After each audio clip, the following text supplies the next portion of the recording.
most favorite tools on OWL, and the tool is called Student Pages. And what it will do, it will allow students to have a space on your OWL page to post content.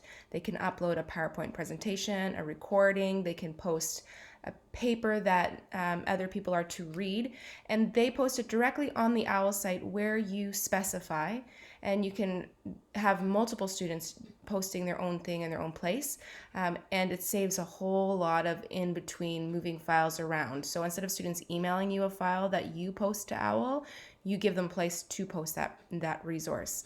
So for example, our fourth year students will be doing their poster day presentations virtually, and instead of them sending me their poster and I'm deciding where it goes on my OWL site, I'm going to tell them where it goes and they will upload it directly. Here, for example, I've separated my poster day using a lesson builder page. So lessons, renaming it to virtual poster day.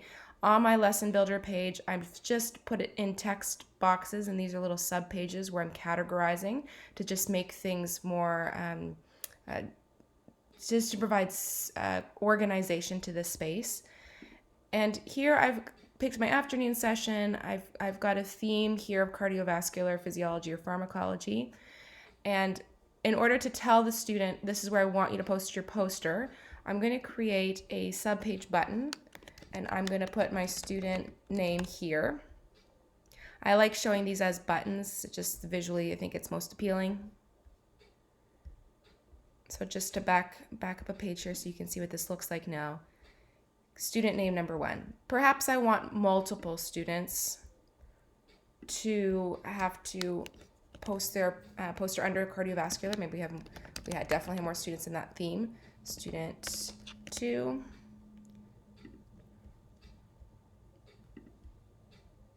Oop, I forgot to make that a button. Let me show as a button. And to be consistent, I wanted to call it student name. There we go. So this is just telling the student, when a student will log into this site, they'll see their name under number 1 or number 2. They will click their name, and you have to give them the permission to now post.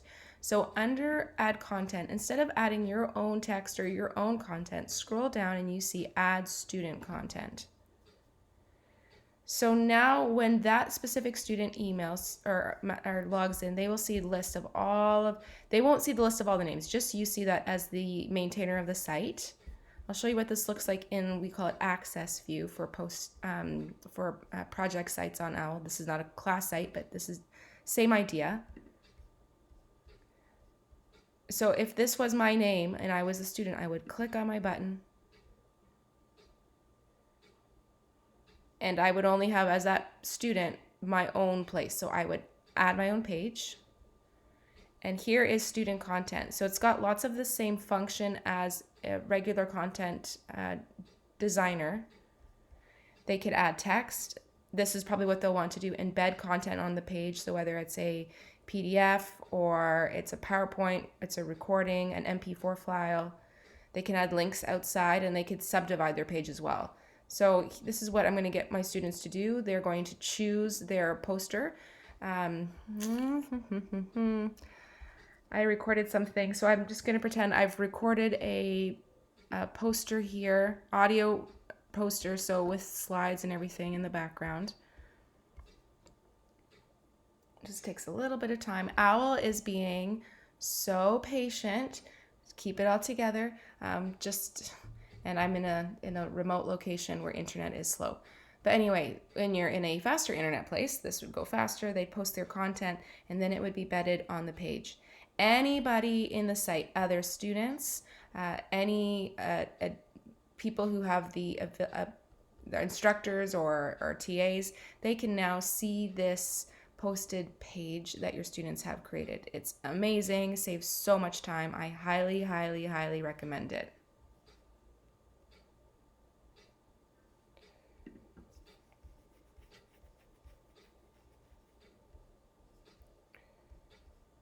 So here we are. This is what's going to be my poster, but an audio MP4 screen recording can go here as well. There's lots of different formats.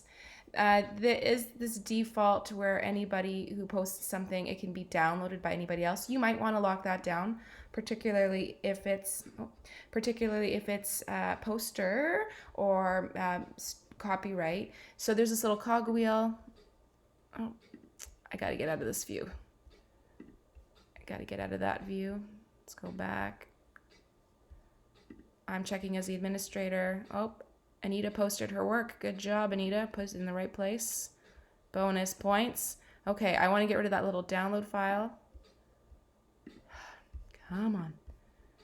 Oh, I have to do it outside of this. Okay, that's another video, another place. If you're doing this on, you can email me, anita.woods@uwo.ca, but there's some advanced functions that you can change.